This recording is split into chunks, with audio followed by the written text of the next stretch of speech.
Hello, my name is Martin Fahn with Catalogic Software, and today I'm excited to be talking about one of the latest features that we have coming out for Catalogic DPX 461, which is our support for SAP HANA databases.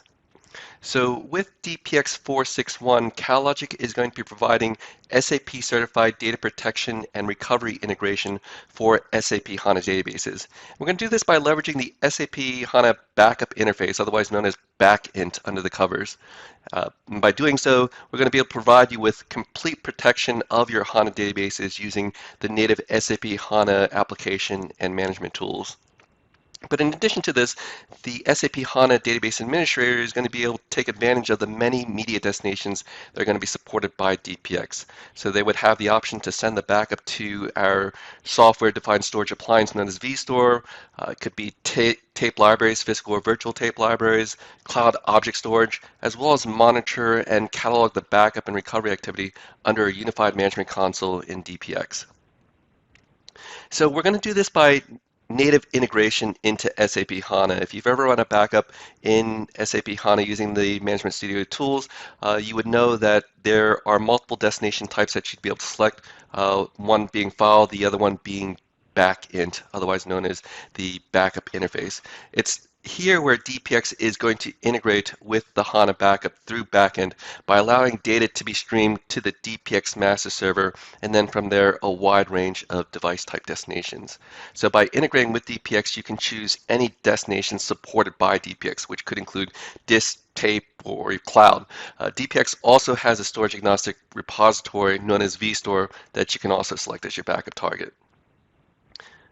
So in this slide, we're just depicting a simple solutions architecture of how a user can leverage the backup interface backend in SAP HANA tools in order to stream data through a device server managed by a DPX master server.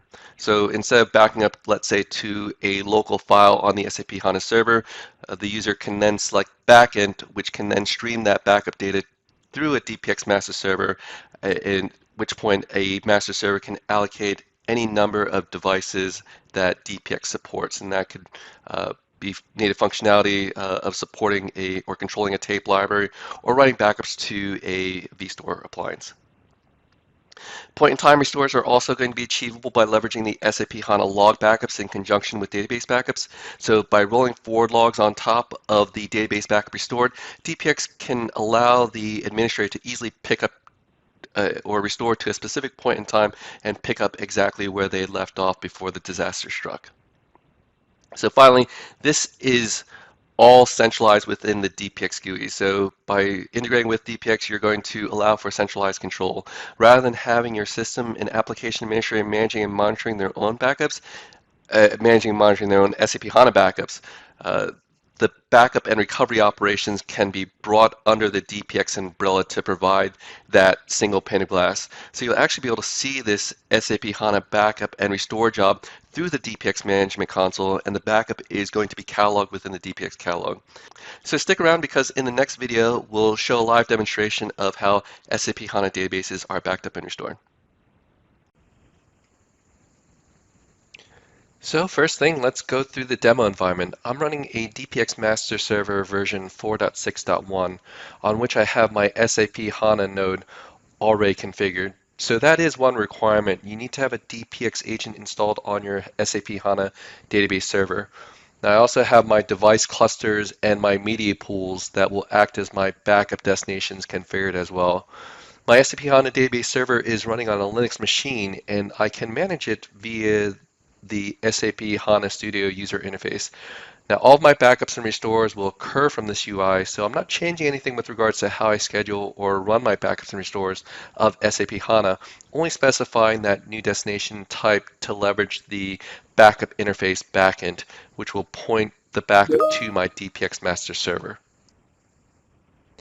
As you can see, I've already gone ahead and configured my SAP backend settings to point to a parameter file created by DPX to use the necessary destination device clusters and media pools defined within my DPX master server. This parameter file is also created via a CLI script provided by the DPX agent that you can run and create and link to your SAP HANA instance. So now when I define a backup, I simply need to select the destination type of type backend, and I can select it from the pull down in the backup job definition while I define my backup job.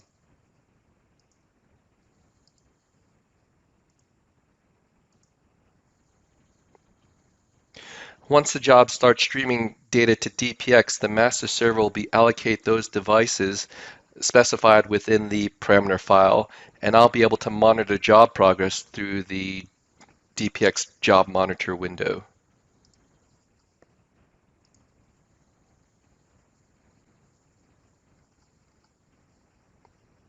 So as you can see, I have a new running task here for my SAP HANA backup job.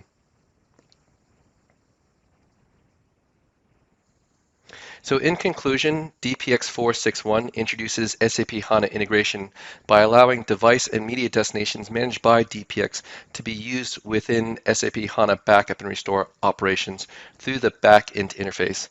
If you have any further questions, please feel free to visit our website at www.catalogicsoftware.com. Thank you.